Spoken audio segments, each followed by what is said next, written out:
अब हमारे पास third generation में क्या आई, फ्लॉपी आई। अब फ्लॉपी के आने के बाद फ्लॉपी में भी क्या था, ये एक समस्या थी कि कुछ ज्यादा डाटा स्टोर नहीं कर रही थी ये, ठीक है। दूसरा क्या था, डाटा स्टोर ना करने के बावजूद इसमें जो डाटा भरा जा रहा था वो सेफ नहीं था, कभी कभी फॉरवर्ड हो जाता था।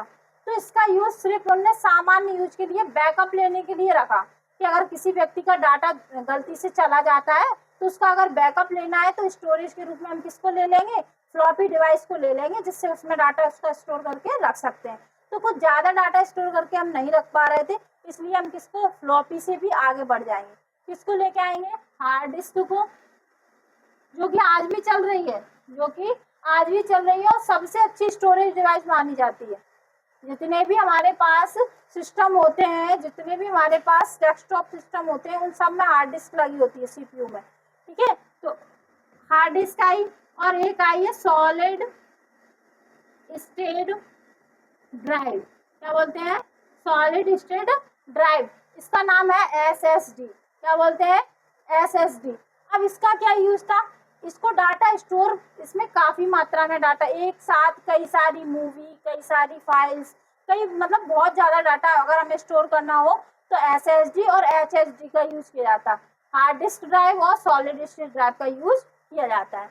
अब नेक्स्ट हमारा फिफ्थ जनरेशन में क्या है, तो फिफ्थ जनरेशन में आज के टाइम पे जो भी चल रहे हैं, जैसे हमारा हुआ पेन ड्राइव, ठीक है, और मेमोरी कार्ड, ठीक है।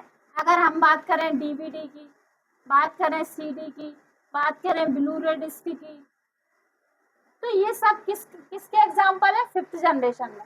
फिफ्थ जनरेशन में अगर डाटा स्टोर करके रखना है तो ये सारी डिवाइसेस हमारे पास है। क्लियर है यहाँ तक। अब हम कहें कि हमारे पास और क्या चीजें अच्छी आई, तो अभी तक हमने ये जान लिया कि हार्डवेयर क्या है और मेमोरी क्या है। अब हम अगर स्पीड की बात करें, किसकी बात करें, स्पीड, तो हमारा जो पहले कंप्यूटर की स्पीड थी बहुत स्लो थी, 10⁻³ मिली सेकेंड। कितनी थी, मिली सेकेंड। उसके बाद क्या हुआ, थोड़ा हमने बढ़ाया इसको, 10⁻6 माइक्रो सेकेंड, ठीक है। उसके बाद हमने और बढ़ाया 10⁻9 मिली माइक्रो नैनो, क्या बोलते हैं इसको, नैनो सेकेंड। और उसके बाद 10⁻⁻12 ये हमारी हो गई पीको, और ये हमारी हो गई 10⁻15 फ्लॉप्स। क्या बोलते हैं, फ्लॉप। तो ये फ्लॉप्स क्या होता है, ये क्या होता है, ये स्पीड मेजरमेंट, मतलब कंप्यूटर में जो डाटा हम भेजते हैं वो कितनी स्पीड से एक्सेस हो रहा है, ये सब क्या बताएगी हमारी स्पीड।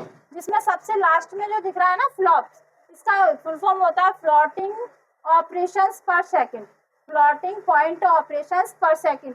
हमारे जो इतने भी सुपर कंप्यूटर और रोबोट्स बनाए जाते हैं उनकी कैलकुलेशन जो चलती है वो फ्लॉप्स में चलती है, ठीक है। इतना नोट करिए, उसके बाद हम आगे बताएंगे।